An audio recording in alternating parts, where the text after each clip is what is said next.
Hello દોસ્તો, કેમ છો? તો સ્વાગત છે મારા નવા વિડીયોમાં। તો આપણે ગઈકાલે ઇતિહાસ, ભૂગોળ અને કલ્ચરની વાત કરી હતી અને આજે છે આપણે બંધારણની વાત કરીશું, કેમ કે બંધારણનું વેટેજ કોન્સ્ટેબલમાં 30 માર્ક્સનું છે અને પીએસઆઈમાં 25 માર્ક્સનું છે, એટલે બને ત્યાં સુધી વધારે માર્ક્સ ખેંચાય એ સબ્જેક્ટ છે। એના માટે આપણે આજે આઈએમપી ક્વેશ્ચન જે આઈએમપી ટોપિક છે એ લઈને આવ્યો છું, જેના આધારે બધાને ખૂબ યુઝફુલ થશે અને તમે આ રીતે ટોપિક વાઇઝ મહેનત કરશો તો સારા માર્ક્સ સ્કોર કરી શકો છો। અને અગાઉ આ જે એક્ઝામ લીધી હતી હસમુખી સાહેબે, જે તલાટી કોન્સ્ટેબલ અને જુનિયર ક્લાર્ક, બરાબર, એમાં વિધાન ટાઈપના ક્વેશ્ચનો પૂછ્યા હતા। એમાં બંધારણનું વેટેજ ખબર નથી ત્યારે તો, પણ આ વખતે તો ખબર છે કે 30 અને 25 માર્ક્સનું છે, બરાબર। તો 30 માર્ક્સનું કોન્સ્ટેબલમાં, 25 માર્ક્સનું પીએસઆઈમાં, તો એ રીતના આઈએમપી ક્વેશ્ચનો જે છે એ પૂછાયા હતા।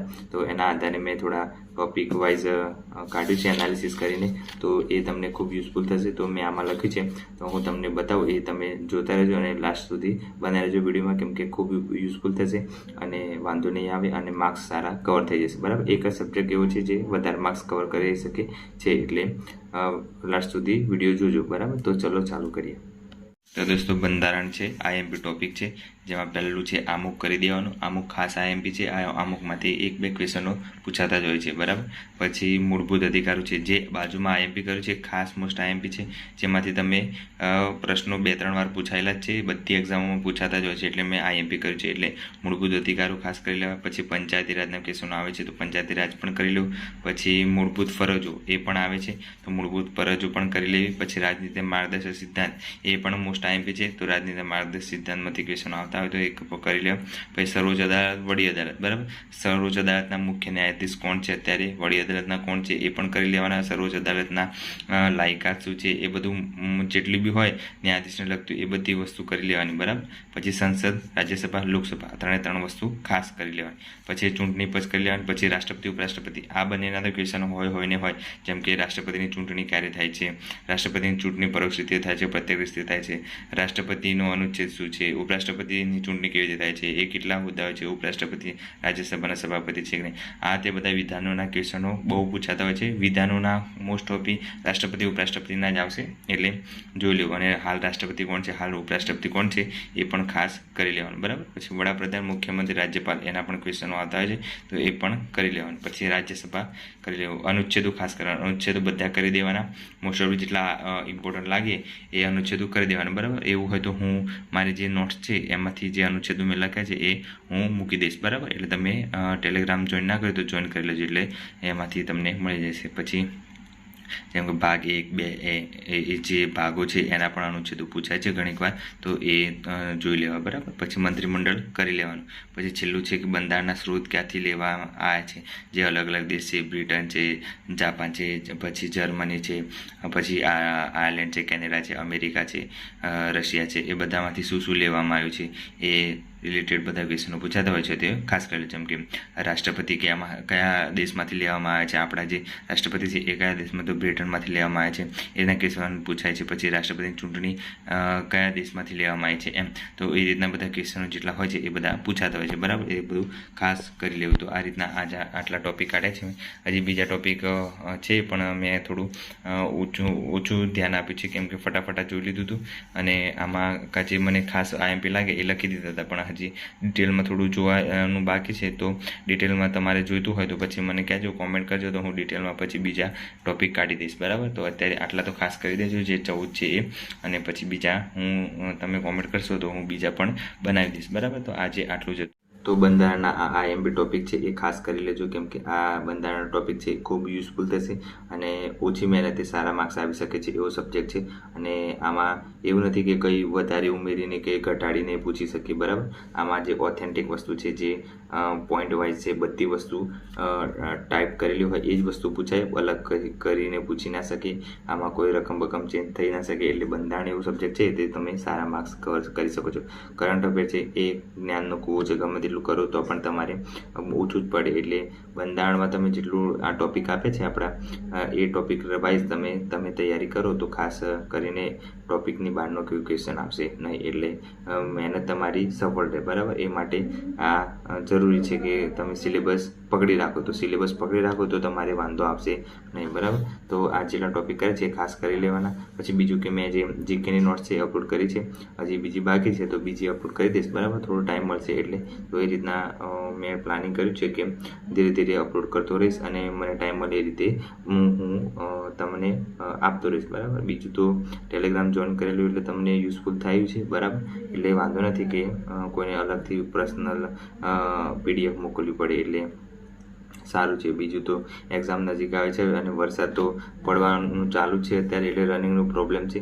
એટલે રનિંગ ના થતી હોય તો રનિંગ ચાલુ કરી દેજો, કેમ કે અત્યારે રનિંગ નથી થતી. એમ કરતાં આ તો મહિનો પૂરો થઈ જશે. 11મા મહિનાની 15 તારીખે રનિંગ ચાલુ થઈ જશે, એટલે બને ત્યાં સુધી રનિંગ ચાલુ કરી દેજો, બરાબર.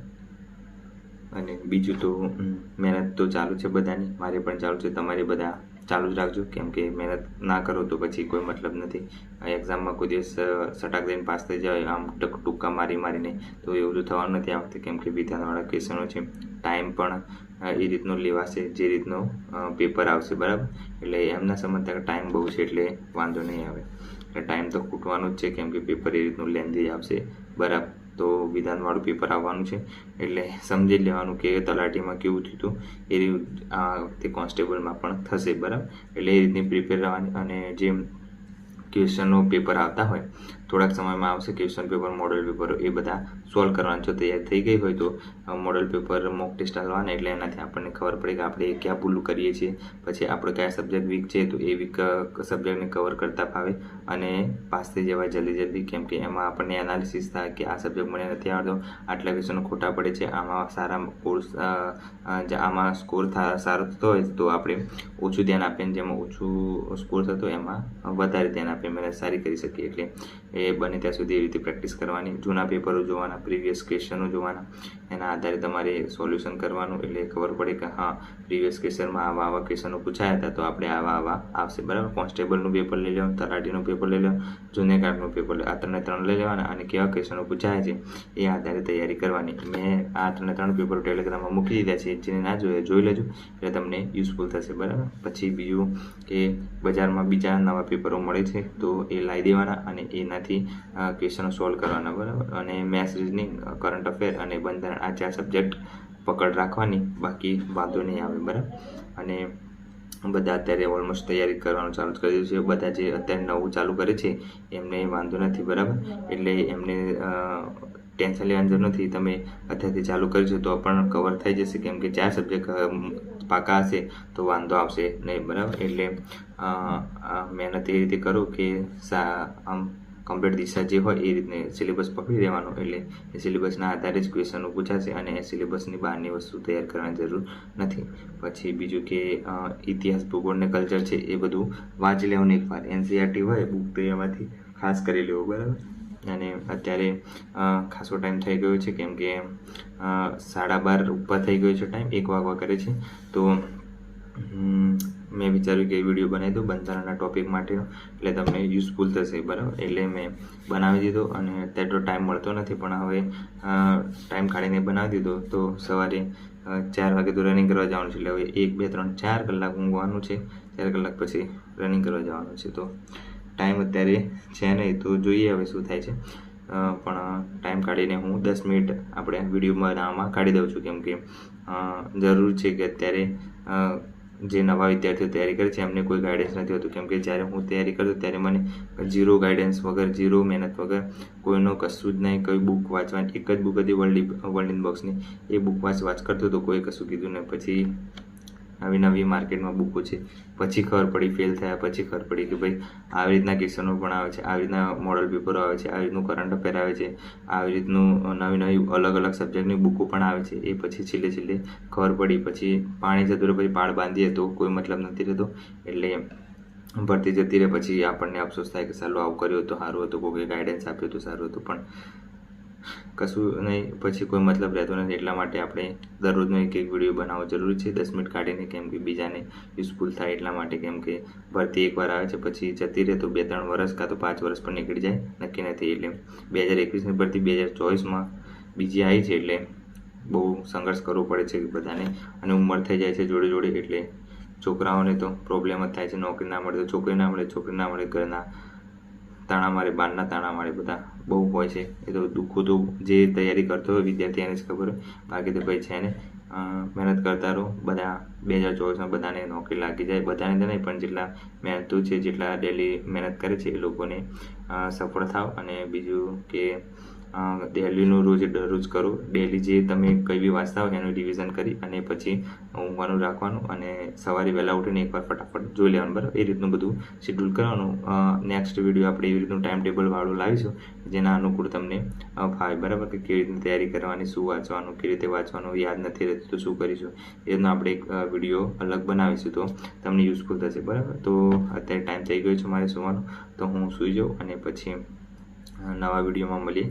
અને ચેનલ પર નવા તો સબસ્ક્રાઈબ કરી દેજો, અને યુઝફુલ થયો હોય તો કોમેન્ટ પણ કરી દેજો, તો મને થોડુંક મોટિવેશન મળે, બરાબર. તો મળીએ નવા વિડીયોમાં. Bye bye, take care.